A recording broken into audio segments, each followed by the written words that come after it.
Imagine a world where the sun dimmed, crops failed, and darkness lingered for months. A year that terrified entire civilizations, leaving famine, disease, and despair in its wake. This was 536 AD, often called the worst year to live. Today, we journey back through time to uncover the mysteries, struggles, and lessons of this dark chapter in human history. Prepare to witness how humanity endured when the very fabric of life was challenged. I want you to imagine a world suddenly plunged into shadow. The sun, once a constant in our lives, lost its brilliance, casting a dim, muted glow over the earth. Date, I'm no longer felt like day. The sky, often a comforting canopy of blue, was now a hazy gray, thick with an oppressive presence that seemed almost alive. I try to picture what it would have felt like for those living in that time, standing in fields, looking up at a sky that betrayed them, unsure if light would ever return. I feel the chill creeping into my bones even as I recount this. How unsettling it must have been when a fundamental certainty, the sun's daily presence, no longer behaved as it always had. The chroniclers of that era wrote with a mixture of fear, awe, and confusion. They described a sun dimmed as though covered by a veil of smoke or ash. Its light weakened to the point that mid-day appeared like a perpetual twilight. I think about their perspective of people whose lives were governed by the rhythms of nature, by the rising and setting of the sun, the seasons, the weather patterns that dictated planting and harvest. These were not abstract concepts to them. They were life itself. When these rhythms faltered, it must have seemed as if the world itself was rebelling against them. I feel that fear deeply as I read their words, a fear that is both primal and universal. I can almost hear the whispers among villagers as they speculate on the cause. Some might have attributed it to the wrath of the gods, imagining that some cosmic punishment had been unleashed upon humanity.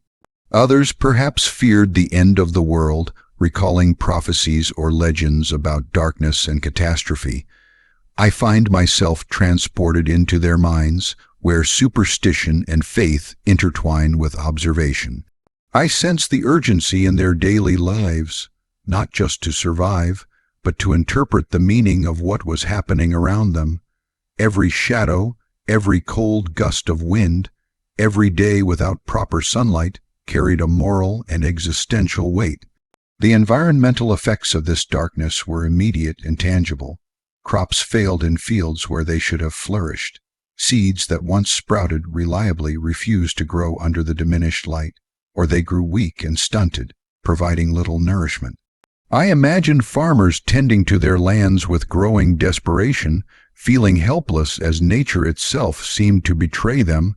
The earth, which had always promised sustenance, now delivered uncertainty and scarcity. Families who relied on the rhythm of planting and harvesting for survival faced a future that felt increasingly unstable, each passing day amplifying the anxiety that gripped their communities. Food scarcity became a daily reality, and the emotional toll was immense.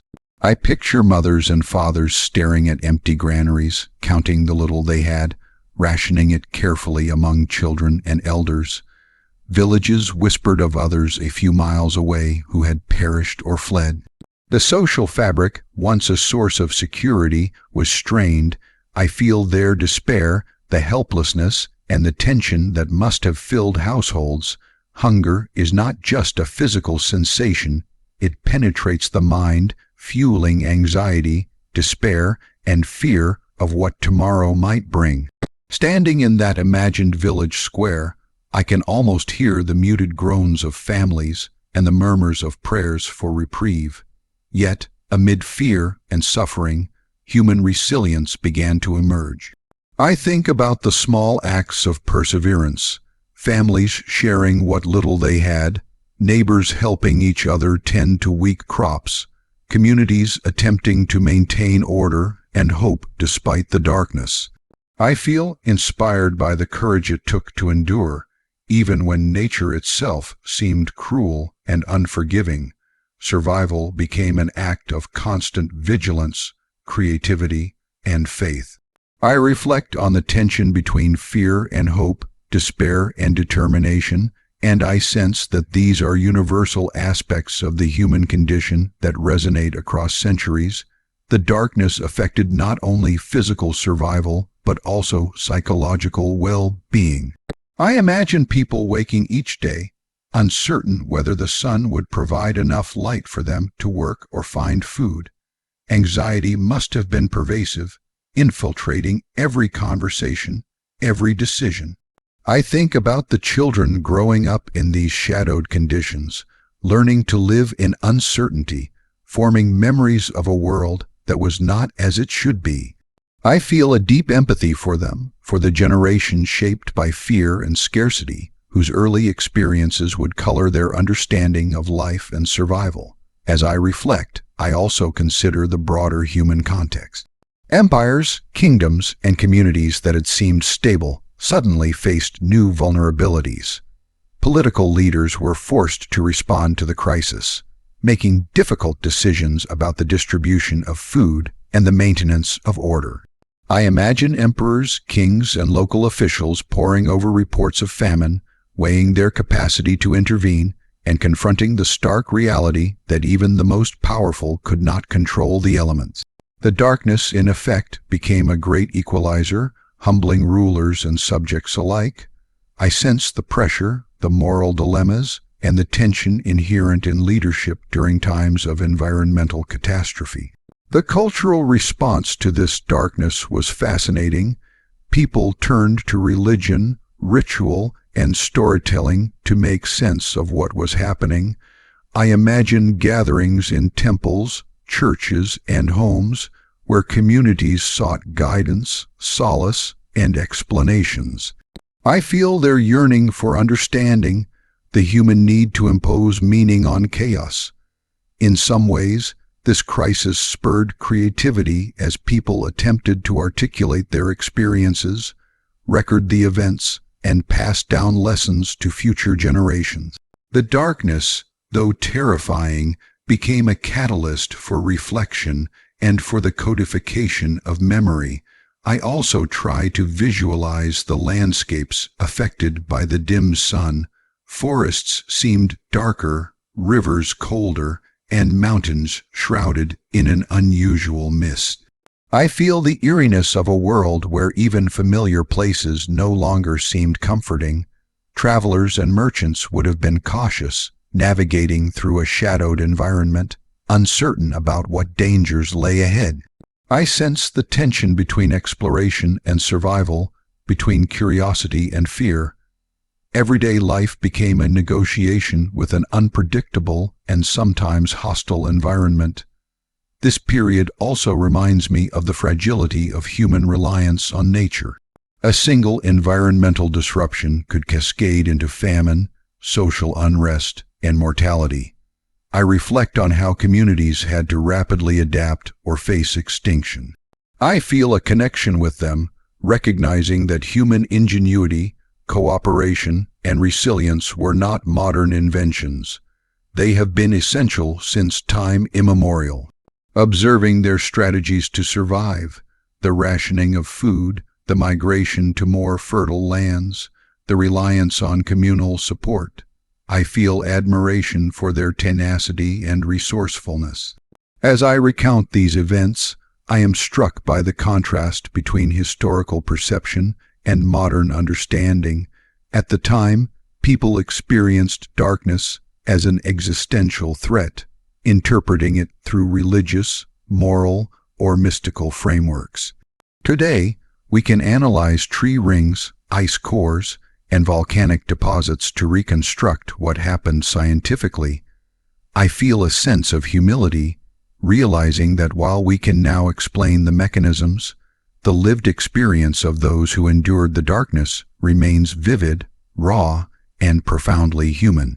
I imagine that even with explanations, the emotional impact of living in such conditions would have been overwhelming, shaping their world, in ways we can only begin to appreciate. The interconnectedness of climate, survival, and social stability becomes clear as I reflect on this period. One environmental anomaly triggered a cascade of consequences. Crop failures led to hunger, which weakened populations, which in turn increased susceptibility to disease and social unrest. I feel the complexity of these chains of cause and effect, appreciating how fragile yet interdependent human societies are. The lessons of 536 resonate because they remind us that the natural world is not separate from human existence. It is deeply entwined with our survival, culture, and governance. Finally, as I imagine myself standing in that shadowed year, I feel both awe and empathy. I see the world as it was a place where darkness ruled the skies and fear gripped hearts.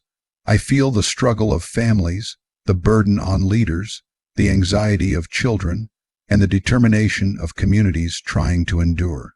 I understand that this is not merely a historical curiosity, but a profound reminder of human resilience and adaptability. As I guide you through this story, I want you to feel what it might have been like, to walk alongside those who endured the darkness, and to reflect on the enduring lessons that echo even in our modern world. As I look closer at the events of 536 AD, I realize that what seemed like mere darkness was actually a profound environmental anomaly, a disruption so vast it reshaped the climate and the lives of every human being on the planet. I try to imagine standing in those days, feeling the chill in the air, noticing how summers failed to warm the earth as they once did, and observing crops that refused to grow despite careful planting. The phenomenon was not local, it was global. From Europe to Asia, the evidence of this climatic disruption is etched in tree rings, ice cores, and historical chronicles, each record silently testifying to the magnitude of what occurred. I feel the enormity of it pressing down, not as a single disaster, but as a cascade of environmental upheavals that tested humanity's capacity to endure. The scientific explanations for this darkness are fascinating, and I find myself captivated by the scale of natural forces at play. Modern research points to massive volcanic eruptions as the primary catalyst. I visualize plumes of ash and sulfur dioxide erupting into the stratosphere, carried by winds across continents, forming a veil that reflected sunlight away from the earth. This was no ordinary eruption. The sheer volume of particulate matter altered global temperatures, reducing sunlight for months, if not years. I imagined the sky as they saw it, dim, gray, and oppressive, a constant reminder of forces beyond human control. The sun, which had always been reliable, now seemed distant, weak, and unreliable.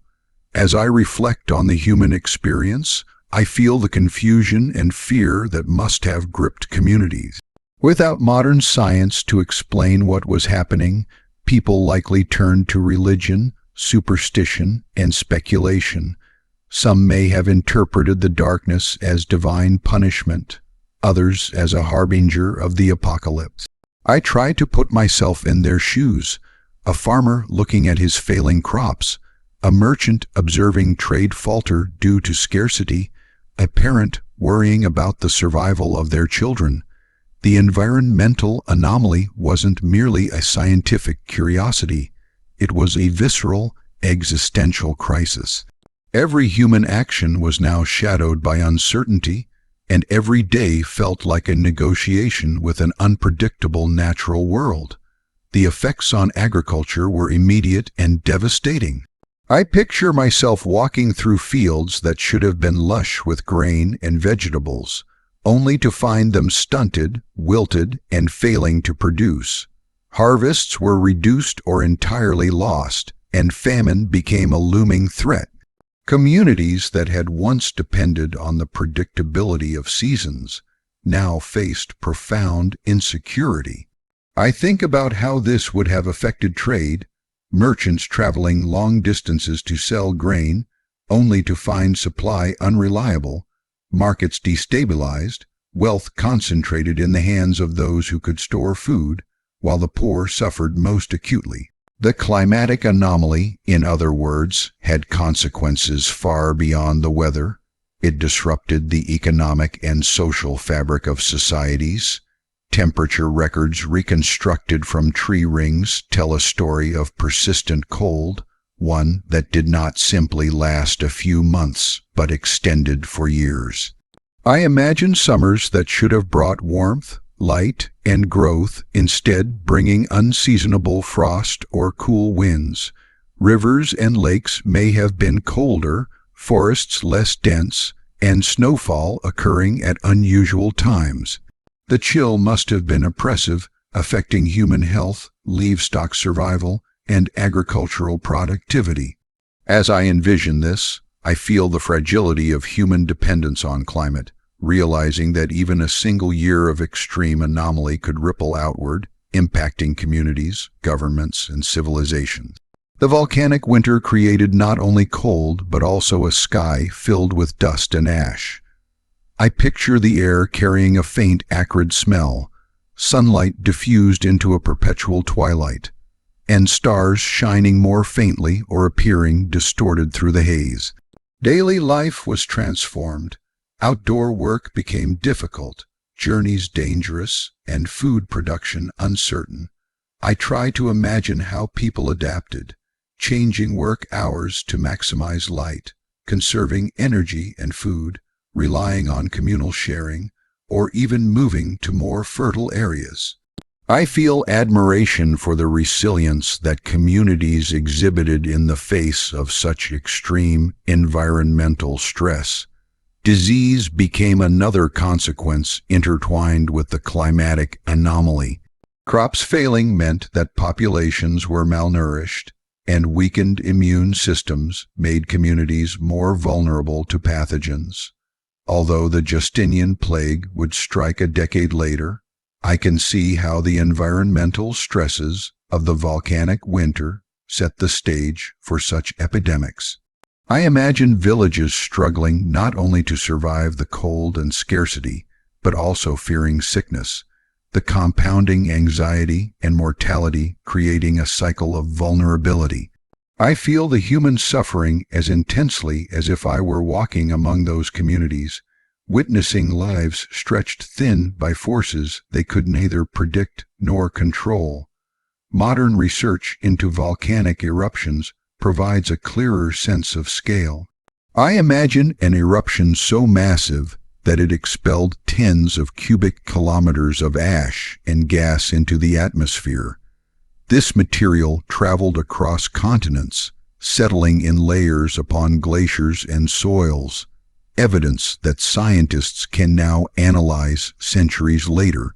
I think about the sheer force of nature required to produce this effect, and I feel a mixture of awe and humility. It reminds me that while humans are powerful, we are deeply subject to the forces of the natural world, capable of great innovation, but still vulnerable to the scale and unpredictability of volcanic and climatic phenomena. The human response to this climatic anomaly is equally fascinating. I imagine communities improvising, altering planting schedules, storing food more carefully, and finding ways to mitigate the worst impacts. I feel the tension between desperation and creativity as people sought to endure despite uncertainty. Political leaders were forced to act, perhaps organizing relief, rationing supplies, or reallocating resources to stabilize regions under their control. I imagine the moral and logistical dilemmas, how to prioritize limited food, which communities receive assistance, and how to maintain social cohesion when anxiety is widespread. The volcanic winter tested every aspect of human organization, from family units to empires. Historical accounts describe famine, social unrest, and migration, and I can see how these events are linked directly to the climatic anomaly. People moved in search of food and safety, altering population distribution and putting pressure on neighboring regions. Markets collapsed as production faltered and social hierarchies were strained. I try to visualize the long caravans of people traveling in hope of sustenance, the tension and uncertainty along every road. I feel empathy for the migrants who were forced to adapt to new lands, climates, and communities in order to survive. The psychological impact of living through such an anomaly cannot be overstated. I imagine the fear of uncertainty, the constant calculation of risk, and the anxiety over survival. Communities likely clung to ritual, religion, and storytelling to find meaning and reassurance in a world that seemed suddenly unpredictable. I feel the human need for narrative, for explanation, for hope amidst despair. These cultural responses were as vital as food and shelter, helping people endure a reality where environmental forces had rendered life fragile and precarious. The volcanic winter also had far-reaching economic consequences. Trade networks that relied on predictable production faltered, prices for food skyrocketed, and wealth inequalities deepened. I imagine merchants watching their livelihoods vanish, peasants struggling to maintain subsistence, and rulers grappling with the destabilization of taxes and tribute. The climatic anomaly created a ripple effect, showing me how dependent human systems are on stable environmental conditions. Every disruption reverberated across societies, highlighting the delicate interdependence between nature and human civilization. I also consider the global scope of the anomaly. Ice core evidence shows that the effects were not confined to a single region. I envision a world where Europe, Asia, and perhaps even the Middle East were simultaneously experiencing crop failures, colder temperatures, and shorter growing seasons. This is staggering to imagine, the entire planet, or large portions of it, enduring environmental stress at once. I feel a deep connection to the people of that era, recognizing that their struggles were mirrored across continents, a shared human experience bound together by the forces of the earth itself. As I reflect, I realize that the climatic anomaly of 536 was not simply a backdrop to human suffering. It was an active, shaping force. I imagine the way it influenced decisions, behaviors, and adaptations. Communities became more resourceful. Societies had to reconsider agricultural and social strategies, and human resilience was tested in unprecedented ways. I feel inspired by their adaptability, their capacity to endure, and their ability to find hope even as sunlight faded and temperatures dropped. In modern times, I feel a sense of wonder at how science allows us to reconstruct these events. Clearing data, ice cores, and sediment analysis let us quantify temperature drops, volcanic intensity, and atmospheric composition.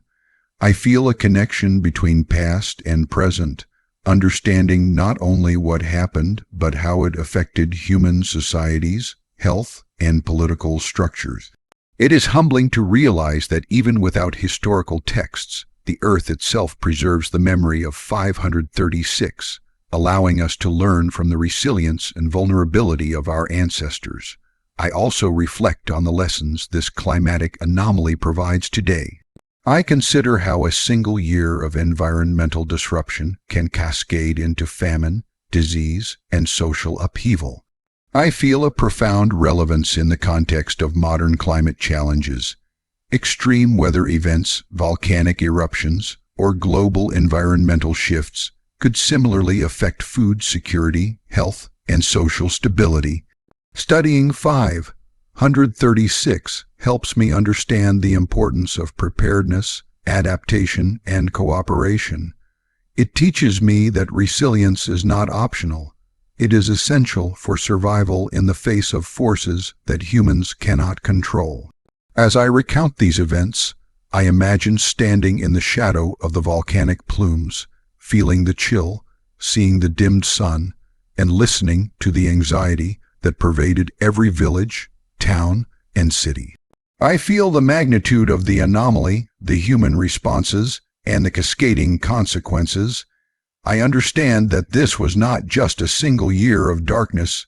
It was a pivotal environmental event that reshaped human history, altering population patterns, governance, agriculture, and culture. I feel both awe and empathy, recognizing the vast forces of nature and the remarkable endurance of humanity in the face of such adversity. The volcanic winter of 536 teaches me that human civilization is intricately bound to the natural world. I reflect on the ways in which the environment can shape every facet of life, economics, politics, health, and culture. I feel the weight of this lesson as I think about the vulnerability and resilience embedded in our species. The darkness, the cold, and the scarcity were not merely temporary conditions. They were transformative experiences that forced humans to adapt, survive, and rethink their relationship with the planet. Standing in this historical imagination, I sense a profound connection across time. I am linked to the people of 536, to their fears, strategies, and perseverance. I feel their triumphs and their losses, their ingenuity and their despair. And as I share this story, I hope that you too can feel the magnitude of the climatic anomaly, the power of the volcanic winter, and the resilience of those who endured when the world itself seemed to falter. Their experience is not just a lesson in history. It is a mirror reflecting the challenges we may face in our own time and the enduring capacity of humanity to survive, adapt, and endure against all odds. As I reflect on the year 536 AD, I cannot help but dwell on the profound human suffering that unfolded during this extraordinary period. The environmental anomalies, the volcanic winter, and the dimmed sun were not merely distant phenomena. They were forces that shaped the daily lives of every person living at that time. I try to picture myself in their shoes, walking through villages where once thriving fields now lay stunted and barren. I can almost feel the gnawing hunger in households, the quiet despair as families rationed meager portions of food in a desperate attempt to survive. Every meal, every decision about consumption, carried immense weight. Survival was no longer a guarantee. It had become a daily struggle, a precarious balance between life and death. I think about the farmers first, the backbone of every community. These were people whose lives were intimately tied to the land, who understood the rhythms of planting and harvesting, who relied on the sun's warmth to nurture their crops. Yet in 536, the sun itself had betrayed them. I imagine a farmer standing in his field, inspecting seedlings that refused to grow, grains that withered before ripening, vegetables shriveling under an unfamiliar chill. I can feel his frustration, his fear, and the creeping sense of helplessness. He knows that the crops are the lifeline for his family and community, yet nature is no longer predictable. I sense the anxiety and desperation, and it is impossible not to feel empathy for someone whose survival hinges on forces beyond their control. Famine followed inevitably. I envision villages where granaries, once filled with the fruits of careful labor, now held barely enough to sustain a few families for a week. Hunger is a physical pain, but it is also psychological, a constant reminder of vulnerability. I can almost hear the murmurs among families, whispers of fear and uncertainty, stories of neighbors who have already succumbed to starvation. I feel the collective anxiety that must have hung over communities like a heavy fog. Children, the most vulnerable, would have been the first to show signs of malnutrition, their growth stunted, their health weakened, their futures uncertain. I imagine the anguish of parents who could only watch, powerless, as their children suffered. Disease became a companion to famine. Malnutrition weakened bodies, making them more susceptible to illness. I picture crowded villages where sanitation is minimal and the immune systems of residents are compromised. In these conditions, even minor ailments can become deadly. I think about the elderly who, already frail, would have struggled to endure cold and hunger. I reflect on the psychological toll, how fear, grief, and exhaustion compounded the physical suffering. Life in 536 was not simply hard. It was a continuous negotiation with death, with every decision a gamble in the face of scarcity and uncertainty. I also consider the social dynamics created by famine. I imagine neighbors once bound by trust and community suddenly forced into difficult choices. Food sharing, once a natural extension of communal life, might have become fraught with tension. I feel the subtle undercurrents of anxiety and suspicion as people tried to protect their families while maintaining fragile relationships with others. Theft, desperation, and conflict would have been natural consequences in such extreme conditions. Yet I also see acts of courage and altruism, families quietly sharing what little they had, communities organizing relief, and individuals risking their safety to aid others. Human nature, in this context, was revealed in all its complexity, fearful yet compassionate, selfish yet generous. The psychological impact of famine cannot be overstated. I imagine waking each day uncertain whether there would be enough food to survive, wondering how long hunger could persist, and fearing what new challenges might arise. I feel the anxiety, the hopelessness, and the strain on human spirit. In times like these, even routine activities, walking to the well, tending animals, or preparing simple meals became monumental tasks. I sense the toll on mental health, the despair that could easily overwhelm those unprepared for such sustained hardship. It is a reminder that suffering is not just physical, but deeply emotional and cognitive, shaping individuals and communities alike. Historical chronicles from the period amplify this picture. I read accounts of people migrating in search of sustenance, of villages abandoned as families sought fertile land elsewhere. I can almost walk alongside these travelers, feeling their fatigue, the uncertainty of each step, and the faint hope that survival might be found elsewhere. Roads would have been crowded with those fleeing famine, a human tide moving across landscapes already burdened by environmental stress. I feel the courage it must have taken to leave home, the resilience required to face the unknown, and the sadness of leaving familiar lands and memories behind. I also consider the broader economic implications. Markets were destabilized, and trade faltered as scarcity drove prices higher and made essential goods inaccessible. I imagine merchants whose livelihoods depended on reliable supply chains now struggling to obtain goods, communities paying inflated prices, and inequality deepening as resources became concentrated in the hands of a few. I feel the tension between survival and justice as the basic necessities of life became commodities of immense value. The social fabric, once stable, now strained under pressure, highlighting the interconnectedness of environment, economy, and human well-being. The famine of 536 also had profound cultural and religious impacts. People sought meaning in their suffering, turning to rituals, prayers, and spiritual interpretations to make sense of a world that seemed suddenly cruel and unpredictable. I picture gatherings in temples, churches, and homes where communities sought solace and guidance. I feel their yearning for understanding, for hope, and for reassurance that life could continue despite the overwhelming challenges. Religion, storytelling, and communal rituals became essential coping mechanisms, offering a framework to endure what seemed unendurable.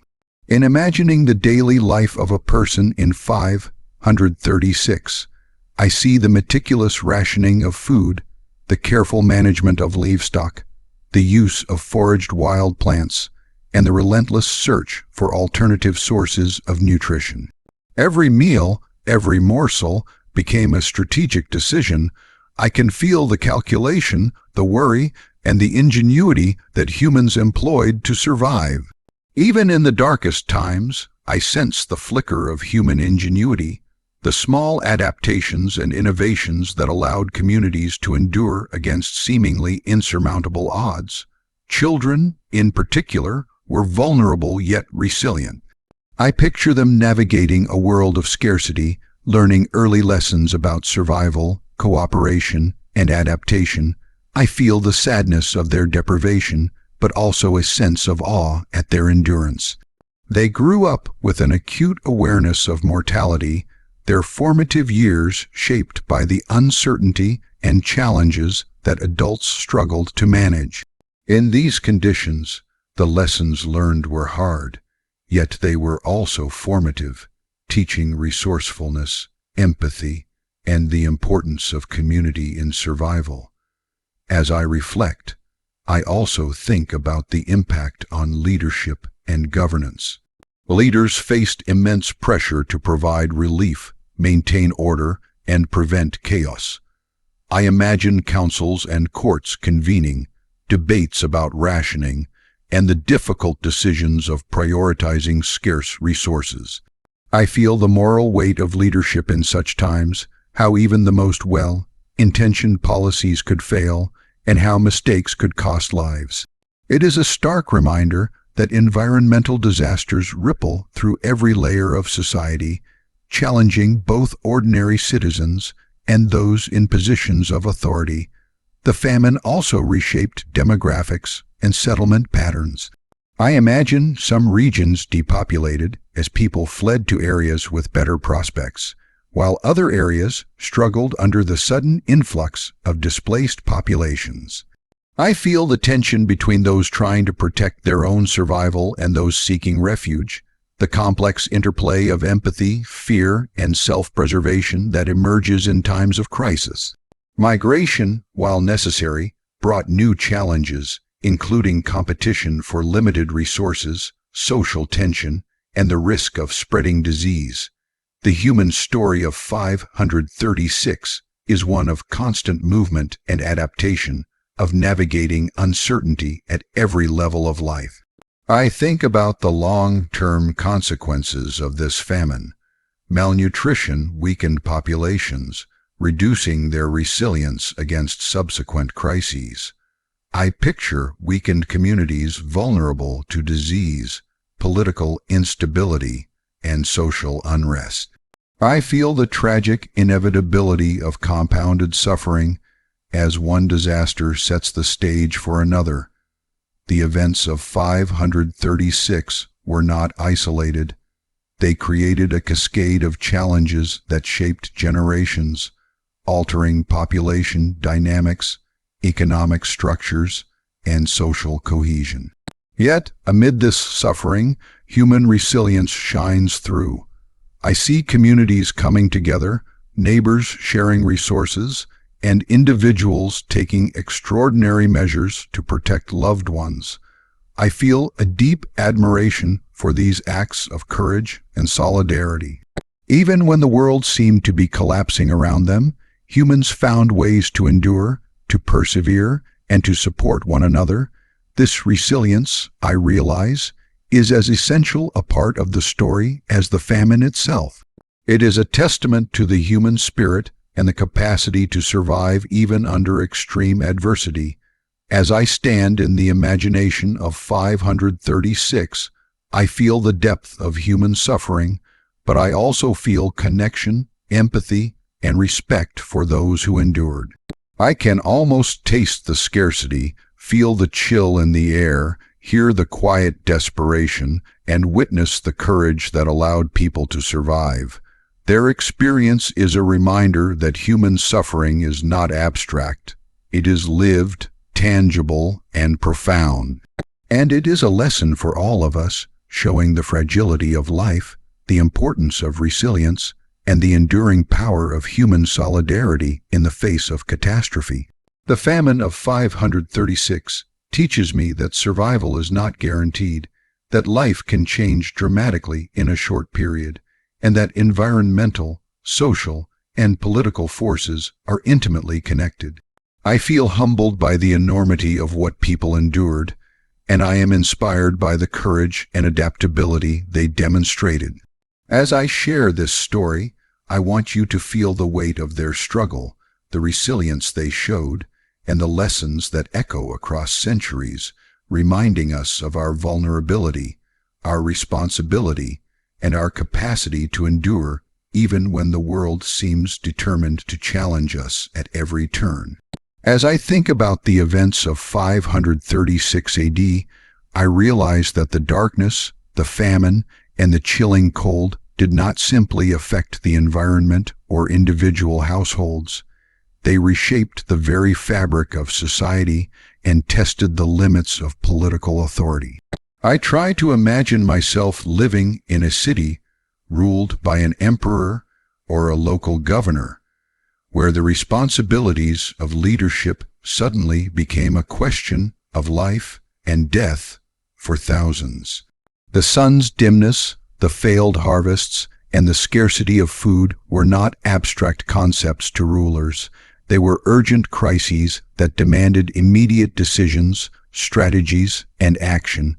Every decree, every allocation of resources carried profound consequences. I feel the immense pressure on those charged with maintaining order and providing for their people. I picture Emperor Justinian I of the Byzantine Empire, a man accustomed to wielding authority over a vast and sophisticated realm, suddenly confronted with a catastrophe that no army, no treasury, and no council could control. I imagine the stress etched on his face as he reviewed reports of failing crops, of rising food prices, of villages abandoned or on the brink of starvation. I feel the weight of his responsibility, knowing that the stability of the empire could be threatened by forces entirely beyond human control. The volcanic winter, which created famine and disease, forced leaders like Justinian to rethink priorities, to weigh the immediate needs of survival against long-term governance and political strategy. Political decisions in this period were fraught with moral and practical dilemmas. I envision councils of advisors debating how to distribute food, which cities should receive priority, and how to prevent unrest. I feel the tension in those rooms, the clash between pragmatism and ethics. Every choice could spark revolt or save lives. Every delay could mean suffering or death. Leaders had to balance justice with survival, fairness with necessity, and compassion with strategy. I sense the complexity of governing during such extreme environmental and social stress, and I marvel at the resilience required to make decisions when the usual mechanisms of control were failing. The famine and environmental disaster also exposed vulnerabilities in social structures. I imagine a world where hierarchies that once seemed stable were suddenly under pressure. Wealthy elites might have hoarded resources, while peasants and laborers struggled to survive. I feel the tension between different social classes, the resentment that builds when scarcity highlights inequality. I think about the moral questions that ordinary people faced. Should I share my meager stores with neighbors, even if it risks my family's survival? Should I obey the authority of a distant ruler or take matters into my own hands? These are not simple questions. They are the crucible in which human character and society are tested. I also reflect on the impact of famine and scarcity on local communities. Villages that had been self-sufficient now faced instability as some members left in search of food, trade networks broke down, and traditional social bonds were strained. I picture town councils convening in desperation, trying to organize relief, maintain morale, and prevent disorder. I feel the immense human effort required to keep communities functioning, even when the basic prerequisites of survival, food, warmth, safety, were in short supply. It is a reminder that social cohesion is fragile and that extreme environmental stress can rapidly destabilize even well-established societies. Migration became a significant social phenomenon during this period. I imagine families leaving their ancestral homes in search of fertile land or better prospects, traveling along uncertain routes, facing hostility or competition from other communities. I feel their fear, the uncertainty in every step, and the courage required to take such risks. Migration reshaped demographic patterns, placing stress on the regions that received newcomers, creating tension and competition, but also fostering adaptation and resilience. I reflect on how mobility, often forced by necessity, became both a survival strategy and a source of social disruption. Religion and cultural practices also played a critical role in maintaining social stability. I imagine communities turning to religious institutions, temples, and churches for guidance, solace, and coordination of relief efforts. I feel the tension between faith and pragmatism.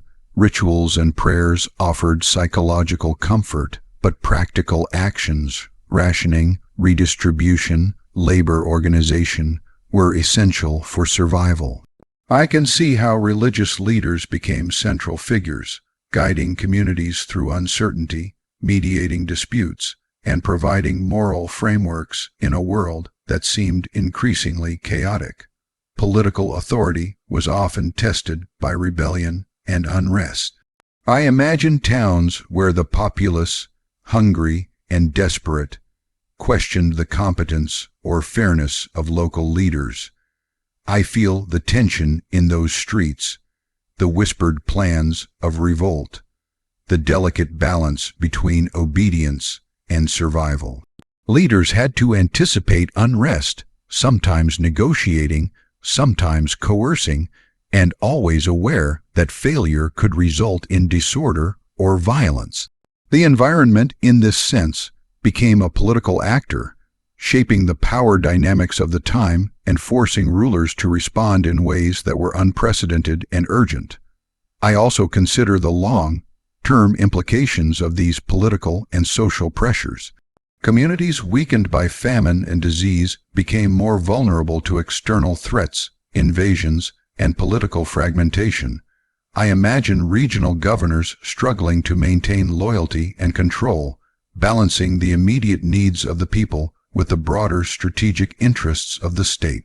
I feel the delicate interplay between local survival and empire-wide stability, recognizing that every decision carried consequences far beyond the immediate crisis. The events of 536 demonstrate vividly how environmental and social stressors are inseparable from governance and political strategy. Trade and economic networks were profoundly affected. I picture markets emptying as crops failed, caravans halting due to scarcity or fear, and prices skyrocketing. I feel the anxiety of merchants, the frustration of consumers, and the social tension that arises when basic necessities become commodities of survival. Political leaders had to intervene, regulating trade, controlling prices, and allocating resources, often in the face of scarcity that limited the effectiveness of their actions. I sense the enormous administrative and logistical challenges involved in maintaining order and providing relief in a period of widespread environmental and social disruption. I also reflect on the resilience and ingenuity of ordinary people in this period. I imagine families devising new methods of food preservation, communities cultivating alternative crops, and neighbors pooling resources to survive. I feel admiration for these adaptations, recognizing that human ingenuity is often sparked in response to adversity. Survival required creativity, cooperation, and resourcefulness as individuals and communities navigated the compounded challenges of famine, disease, and political uncertainty. These adaptive strategies, while born of necessity, became critical components of social stability. Communication and information flow played a central role in how societies responded. I picture messengers traveling between villages, towns, and regional centers, carrying news of food availability, disease outbreaks, and political decrees. I feel the urgency and stress of this communication, recognizing that delays or misinformation could exacerbate suffering. The ability of rulers and community leaders to respond effectively depended on accurate, timely information, and the failure of these systems could have catastrophic consequences. The year 536 teaches me how crucial infrastructure, both social and logistical, is in times of crisis. I also reflect on the role of law and justice during this period. I imagine courts trying to adjudicate disputes over scarce resources, local authorities balancing enforcement with compassion, and social norms evolving in response to extreme scarcity. I feel the tension inherent in maintaining order when basic survival is at stake.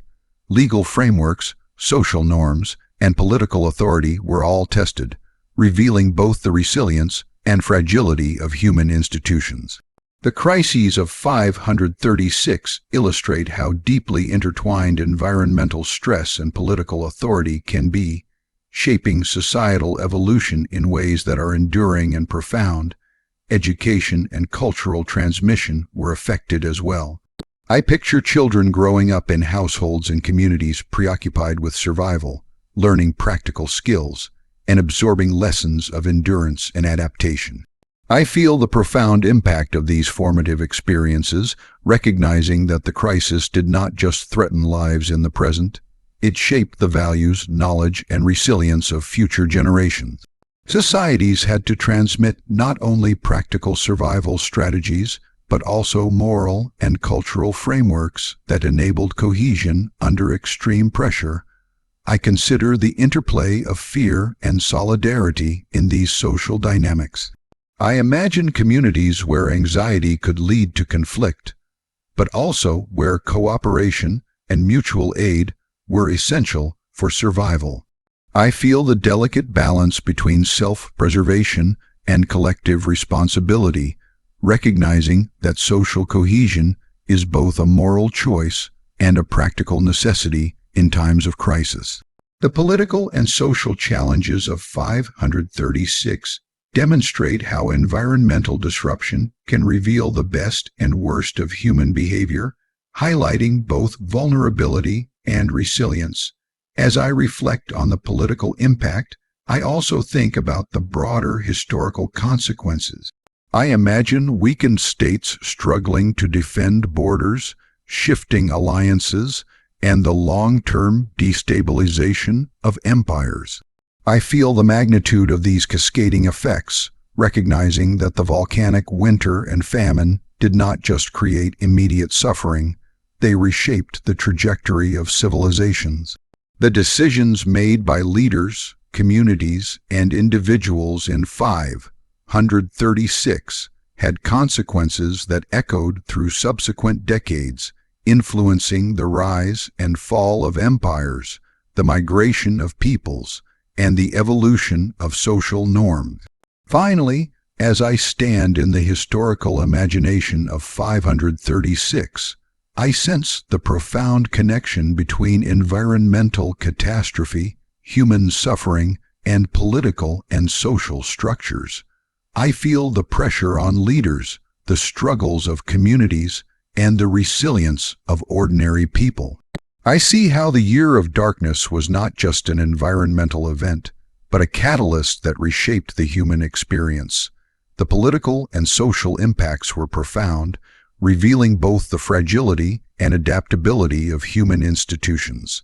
As I share this story, I want you to feel the weight of these forces, the courage required to endure, and the lessons that remain strikingly relevant for understanding human resilience in the face of crises, both past and present.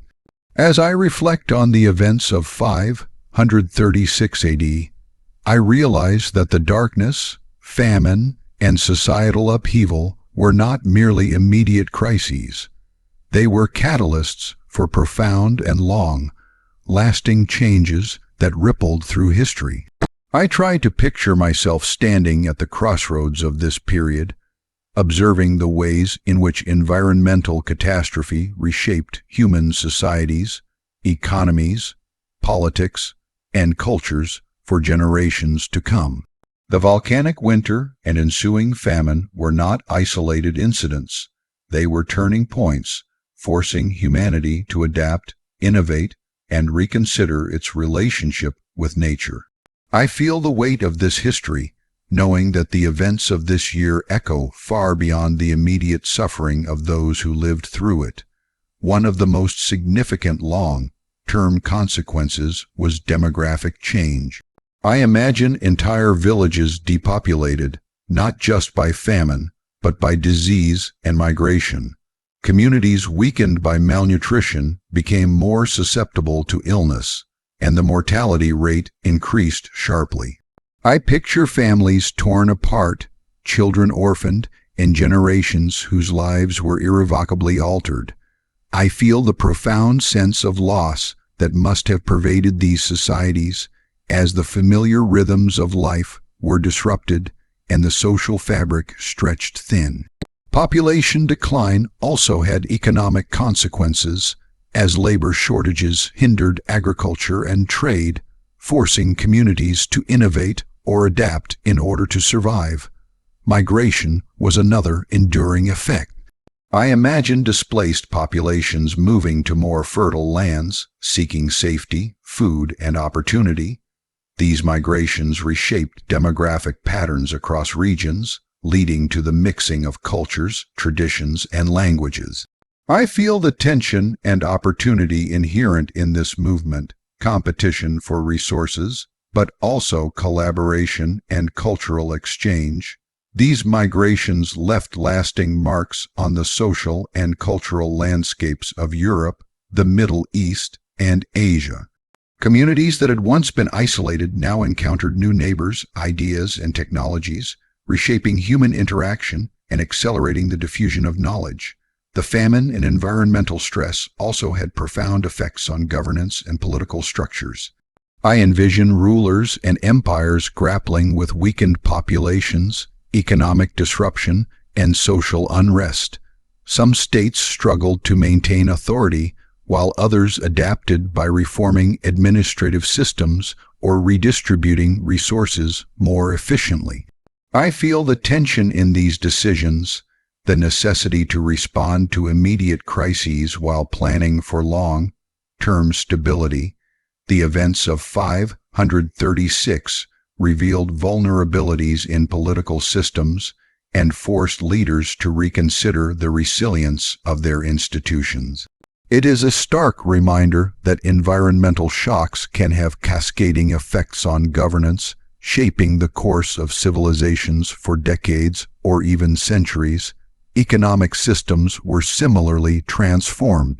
I picture trade networks disrupted by famine and migration, markets destabilized by scarcity, and wealth concentrated in the hands of those who controlled food and resources. I feel the uncertainty that merchants, artisans, and farmers experienced as traditional economic patterns were upended.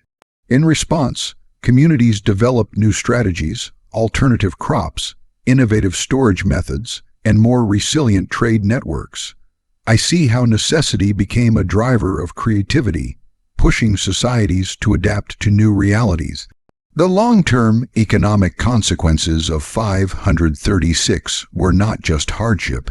They were also catalysts for innovation, resilience, and the reconfiguration of social and economic hierarchies. Cultural and religious life was deeply affected as well. I imagine communities seeking meaning in the darkness, turning to rituals, prayers, and storytelling to make sense of the upheaval. I feel the human need for narrative, for explanation, and for hope. These cultural responses became enduring features of societal identity, shaping traditions, festivals, and moral frameworks. The crises of 536 reinforced the importance of communal solidarity and faith, leaving a legacy that influenced religious thought, literature, and art for generations. I see how these responses were both practical and psychological, helping societies endure while also embedding lessons about resilience, adaptation, and human vulnerability into the cultural consciousness. The climatic anomaly of 536 also had long-term environmental consequences. I picture the weakened agricultural systems, the deforested lands, and the altered landscapes that resulted from years of environmental stress. Soil fertility declined in some regions, forests were cut for fuel and construction, and waterways were strained by increased human activity. I feel the subtle, yet enduring, ways in which these changes shaped human settlement patterns, agricultural practices, and resource management. The events of 536 forced humanity to reconsider how it interacted with the natural world, laying the groundwork for future adaptations in land use, agriculture, and environmental stewardship. Disease and public health were profoundly affected. I imagine weakened populations, malnutrition, and disrupted sanitation creating conditions ripe for epidemics. I feel the fear and vulnerability that communities experienced, knowing that illness could strike at any time and devastate families. The long-term consequences included not only higher mortality rates, but also shifts in medical knowledge, public health practices, and societal responses to disease. Communities learned to adapt, developing strategies for quarantine, resource distribution, and care of the sick. The interplay between environmental catastrophe and public health in 536 serves as a reminder of the fragility and resilience of human populations.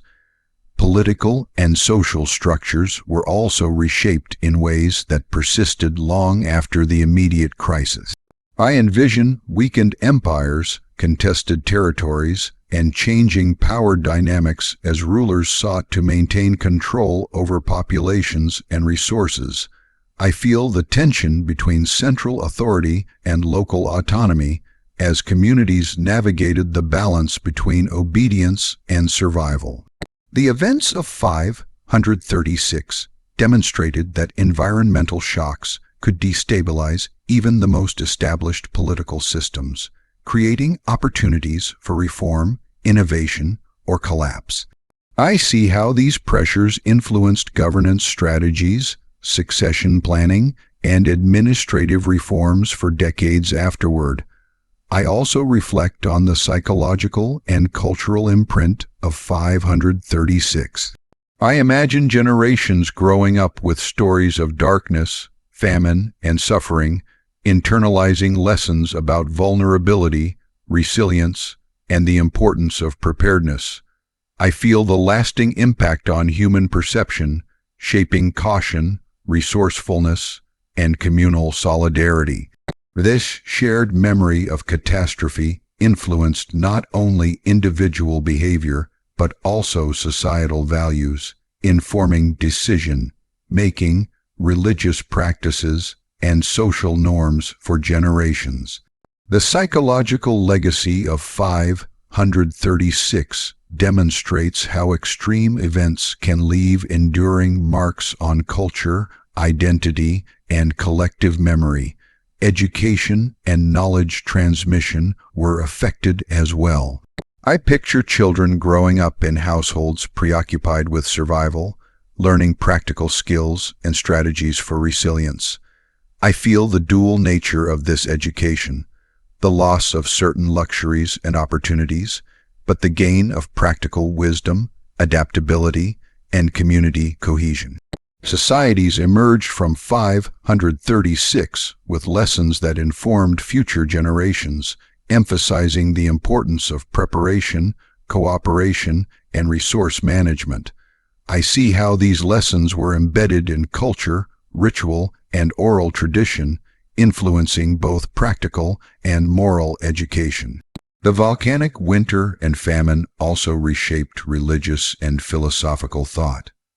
I imagine communities seeking explanations for the suffering, turning to theological interpretations, moral reflections, and philosophical inquiry. I feel the depth of human contemplation in response to adversity, the search for meaning, justice, and understanding. These reflections influenced religious teachings, moral codes, and societal norms, creating a framework through which future generations interpreted natural disasters and human suffering. The long-term impact of 536, therefore, extends beyond the material world into the spiritual and intellectual domains. I also consider the role of memory and record-keeping.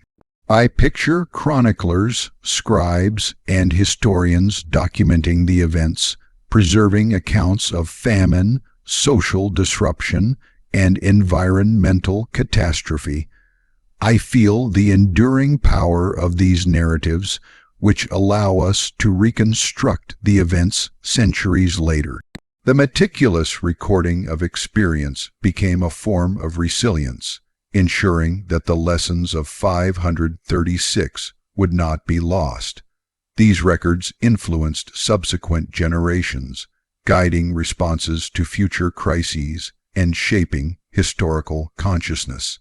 Social cohesion and community structures were transformed. I imagine neighborhoods, towns, and villages forced to develop new systems of cooperation, mutual aid, and conflict resolution. I feel the delicate balance between self-interest and collective responsibility, recognizing that survival depended on both. Communities that adapted effectively were able to endure and recover, while others fractured under the pressure. The long-term consequences of 536 reinforced the importance of social networks, trust, and cooperative strategies in maintaining stability and resilience. The events of 536 also influenced migration patterns, trade networks, and urban development. I picture displaced populations moving to cities, seeking employment, resources, and safety. I feel the tension this created: crowded streets, competition for resources, and the need for new social infrastructures. At the same time, these shifts facilitated cultural exchange, innovation, and economic adaptation. The crises of 536 reshaped human geography, altering patterns of settlement, commerce, and interaction in ways that persisted for decades. I reflect on the ecological lessons of 536.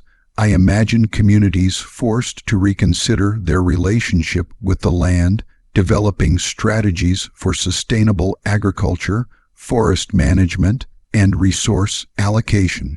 I feel the importance of adaptation and foresight, recognizing that human societies are deeply intertwined with environmental conditions.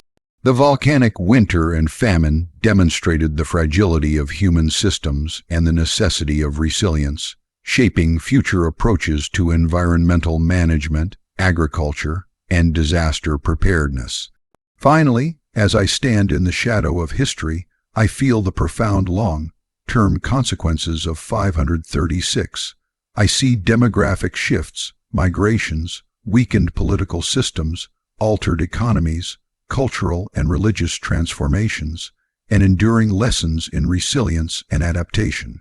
I feel the deep interconnection between environmental events and human experience, recognizing that even a single year of extreme conditions can ripple through generations, shaping societies, cultures, and human consciousness. The year 536 was not merely a period of darkness. It was a turning point, a crucible in which humanity's vulnerabilities and strengths were laid bare.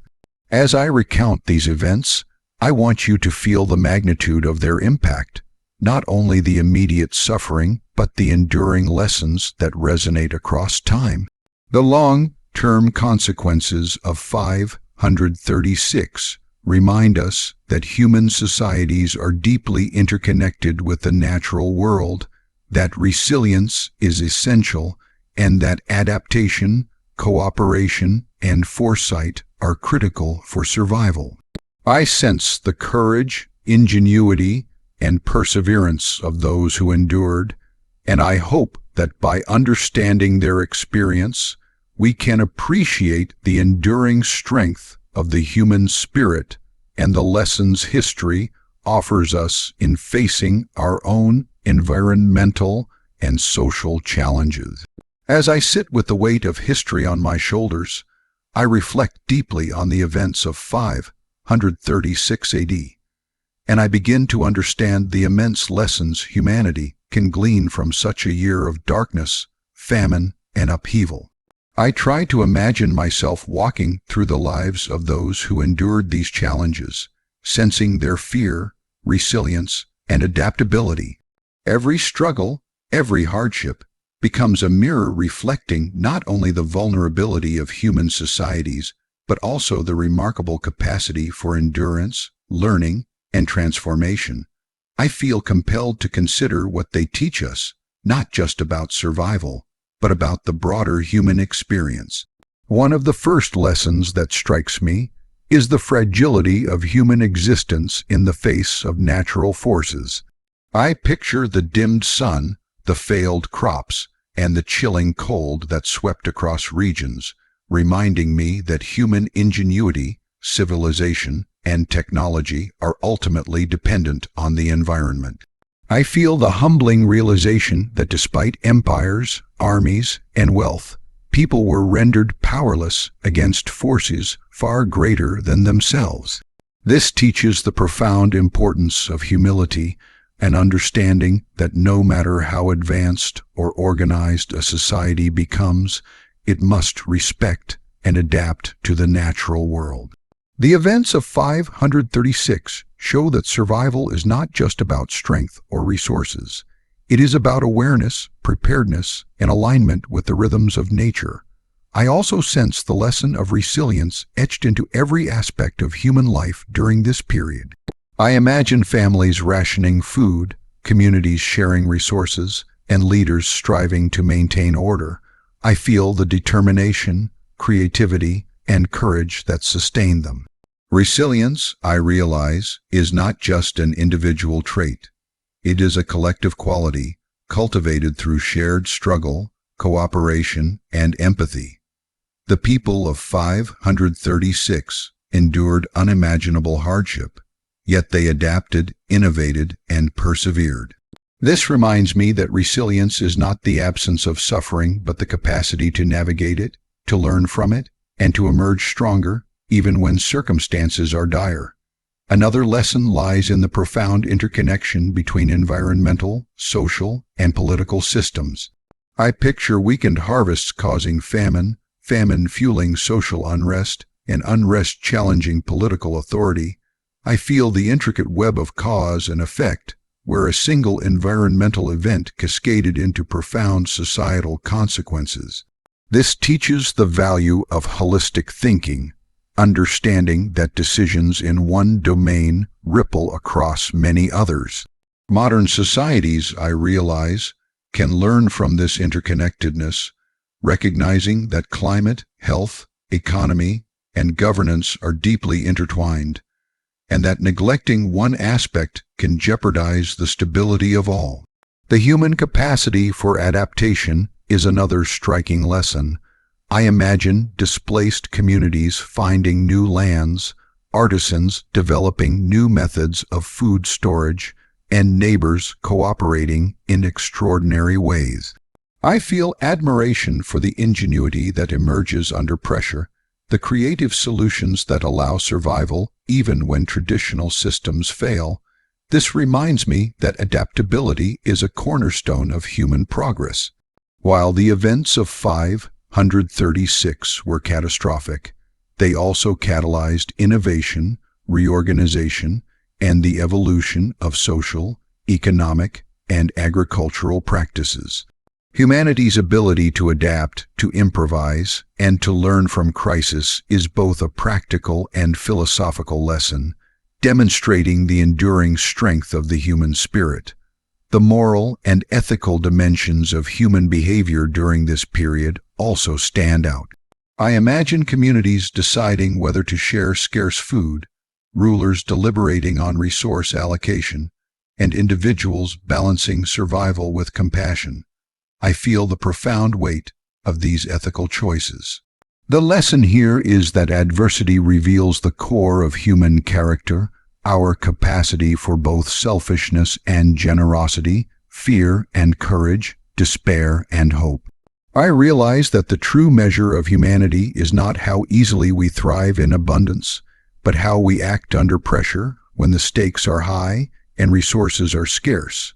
The events of 536 challenge us to reflect on our own ethical choices in times of difficulty, both individually and collectively. I also learned the importance of foresight and preparation. I picture the chroniclers, the leaders, and the communities who were caught unprepared for the sudden environmental shock. I feel the consequences of inadequate planning, famine, mortality, social unrest, and the critical value of anticipating challenges before they escalate. The lesson is clear. Preparedness is a form of resilience. Understanding history, anticipating risks, and implementing strategies to mitigate disaster are essential for the survival and well-being of both communities and nations. The experience of 536 teaches that while we cannot control nature, we can influence our response, preparedness, and capacity to endure its trials. Another profound lesson comes from the importance of community and social cohesion. I imagine towns and villages where survival depended on collective effort, cooperation, and mutual support. I feel the fragility of these social bonds, but also their extraordinary strength when cultivated. Communities that worked together, shared resources, and supported one another were far more likely to survive than those divided by fear or mistrust. The lesson resonates powerfully. Human connections, solidarity, and shared responsibility are not luxuries. They are essential for enduring hardship and overcoming adversity. In reflecting on 536, I see that the social fabric of a society is as critical to survival as its material resources. The events of 536 also teach the enduring importance of knowledge and record keeping. I picture scribes documenting the darkness, famine, and societal disruptions, ensuring that future generations could learn from these experiences. I feel the value of historical memory, the ability to analyze, interpret, and apply lessons from the past. Knowledge becomes a form of resilience, allowing humanity to anticipate, adapt, and respond to crises more effectively. The chronicling of 536 reminds me that preserving information, learning from experience, and sharing insights are fundamental to societal survival and evolution. Reflection on this period also reveals the profound psychological dimensions of crisis. I imagine individuals struggling with fear, grief, and uncertainty, yet finding ways to endure and maintain hope. I feel the importance of mental and emotional resilience, understanding that survival is not solely a physical endeavor, but a psychological one. The lessons of 536 underscore the need for inner strength, emotional regulation, and hope in the face of adversity. Communities that supported mental well-being, provided comfort, and fostered hope were better equipped to navigate prolonged crises. I also see lessons in humility, perspective, and the transient nature of human achievements. I picture grand empires, advanced cities, and sophisticated societies humbled by forces beyond their control. I feel the sobering reminder that progress is fragile and that human accomplishments, while impressive, can be vulnerable to environmental, social, or political upheaval. The events of 536 teach the importance of humility, the need to respect the environment, and the recognition that human ingenuity must be accompanied by foresight, caution, and adaptability. Moreover, I learned the value of empathy and understanding across generations. I imagine modern observers like myself trying to comprehend the struggles of those who lived through 536, connecting emotionally and intellectually with people separated by centuries. I feel the power of empathy to bridge time, to make history alive and relevant, and to transform abstract knowledge into deep human insight. The lesson is that history is not just a collection of dates and events. It is a living record of human experience, offering wisdom, guidance, and reflection for all who seek to understand it. I also reflect on the cyclical nature of human challenges. I see patterns repeating across centuries: environmental disruption, famine, social unrest, and adaptation. I feel a deep awareness that while circumstances may change, the underlying human responses, resilience, creativity, cooperation, fear, and ethical struggle remain consistent. The lesson here is one of humility and vigilance. By studying the past, we gain insight into recurring challenges and the strategies that have enabled human survival. The events of 536 remind me that history is a teacher, offering guidance and warning for the future. Finally, I contemplate the broader philosophical and existential lessons. I feel a sense of awe at human endurance, a recognition of the interconnectedness of nature, society, and individual action, and a deep respect for the lessons of lived experience. The darkness of 536 is not only a story of suffering, it is a story of perseverance, adaptation, and the enduring capacity of humans to find meaning, hope, and resilience in even the bleakest circumstances. I realize that reflection, learning,